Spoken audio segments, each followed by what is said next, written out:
Hey everyone, I'm Michael, and this is another episode in my series, A Plant a Week. In this series, I talk about various houseplants. I highlight one for the whole video, talking about how to properly care for it, how to water it, how to propagate it, everything that you need to know to keep your plant healthy and happy.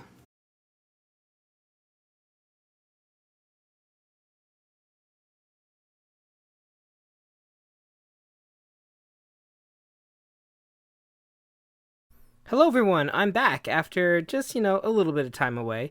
Okay, maybe a lot of time away, but a lot of things happened in that time.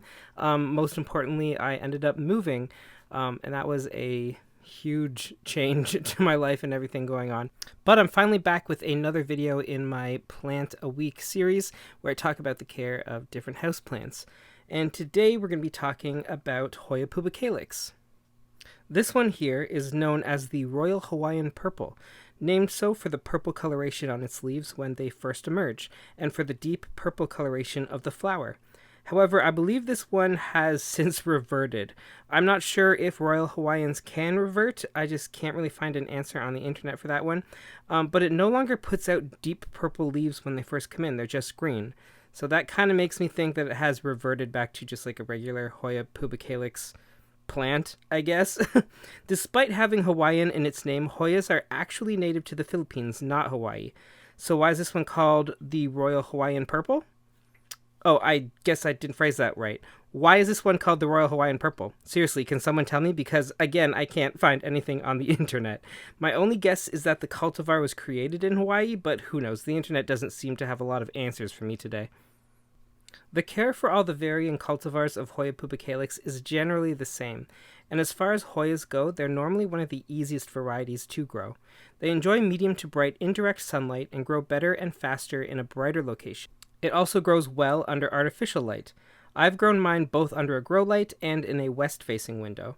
You want to be careful that it's not in direct sunlight through peak hours, though, in case the foliage becomes scorched by the sun, which can happen. This Royal likes her shade. However, if you had your plant for a while and it hasn't bloomed for you, the most likely problem is light deficiency. Move it to a brighter location and see if that helps with the blooming process. Watering a Hoya Pubicalyx is a lot like watering any other Hoya plant. The more light it's receiving, the more water it'll need.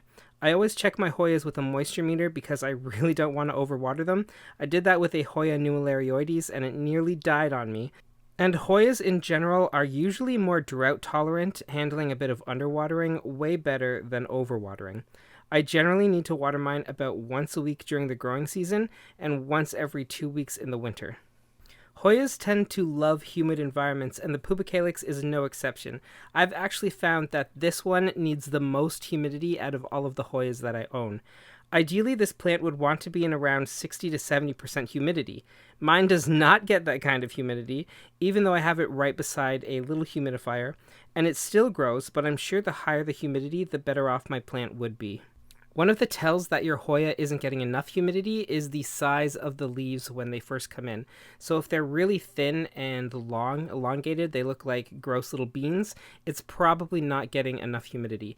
Now, mine still do grow like that, and I found that when they first come in, they will be kind of small and scraggly, but if they don't kind of open up into fuller leaves, then you definitely have a problem with your humidity.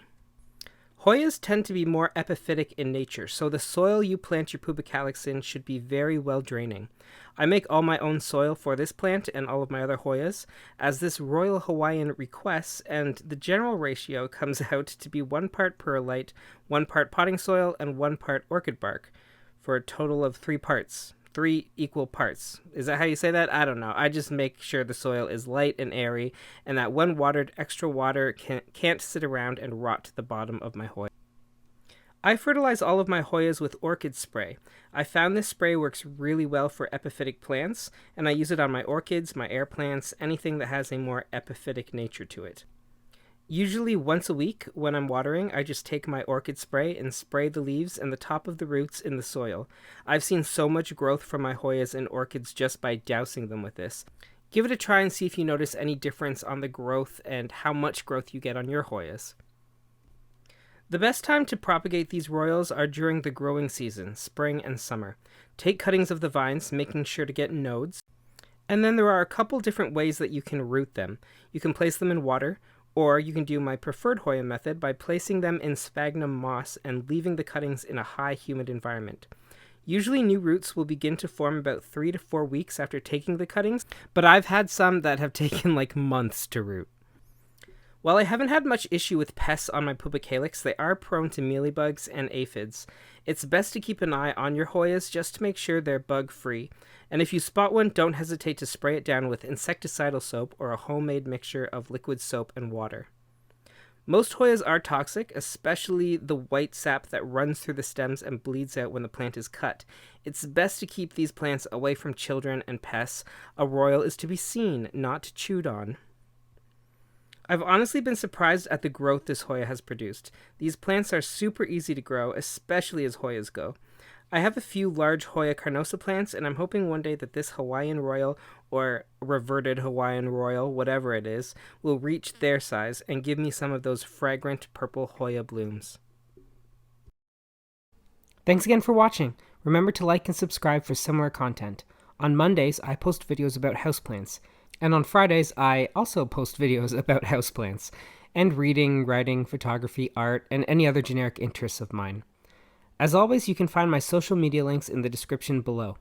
Also, you can find links to H&H Games, the board game company I've helped create, and our debut board game, Season of Heroes.